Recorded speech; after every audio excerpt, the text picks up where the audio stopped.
தனது வீட்டில் ஒட்டு கேட்கும் கருவி பொருத்தப்பட்டிருப்பதாக பாமக நிறுவனர் ராமதாஸ் முன்னதாக புகார் தெரிவித்த விவகாரத்தில் தற்போது சைபர் கிரைம் ஏடிஎஸ்பி தினகரன் தலைமையில் தைலாபுரம் இல்லத்தில் விசாரணையானது மேற்கொள்ளப்பட்டு வருகிறது.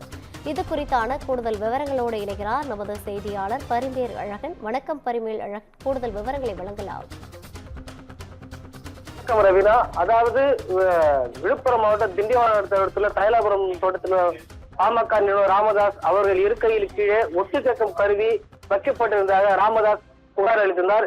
இந்நிலையில் இன்று சைபர் கிரைம் ஏடிஎஸ்பி தினகரன் தலைமையில் தைலாபுரம் தோட்டத்தில் உள்ள பகுதியில் உள்ள வீட்டில் கிளீனூர் காவல் ஆய்வாளர் கலையரசி மற்றும் சைபர் கிரைம் போலீசார் விசாரணை நடத்தி வருகின்றனர்.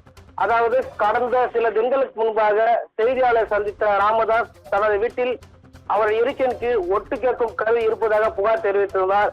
இந்நிலையில நேற்று தினம் பாமக தலைமை நிலைய செயலாளர் அன்பழகன் மற்றும் பாமகவினர் கிளிநூர் காவல் நிலையம் மற்றும் விழுப்புரம் மாவட்டம் சைபர் கிரைம் டிஎஸ்பி தினகரன் ஆகியோரிடம் புகார் மனு அளித்திருந்தனர். இந்நிலையில இன்று சைபர் கிரைம் டிஎஸ்பி தினகரன் தலைமையில் கிளிநூர் ஆய்வாளர் கலையரசி மற்றும் 5க்கும் மேற்பட்ட தனிப்படை போலீசார் அந்த வீட்டில் ஆய்வு செய்து வருகின்றனர். மேலும் அங்கு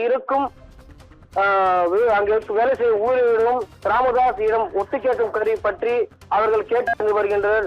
மேலும் இது குறித்து தற்போது விசாரணையானது சுமார் 1.5 மணி நேரத்துக்கு மேலாக போலீசார் அவருடைய வீட்டில் விசாரணை மேற்கொண்டு வருகின்றனர். ரவினா, கூடுதல் விவரங்களை வழங்கியமைக்காக நன்றி பரிமேல் அழகன்.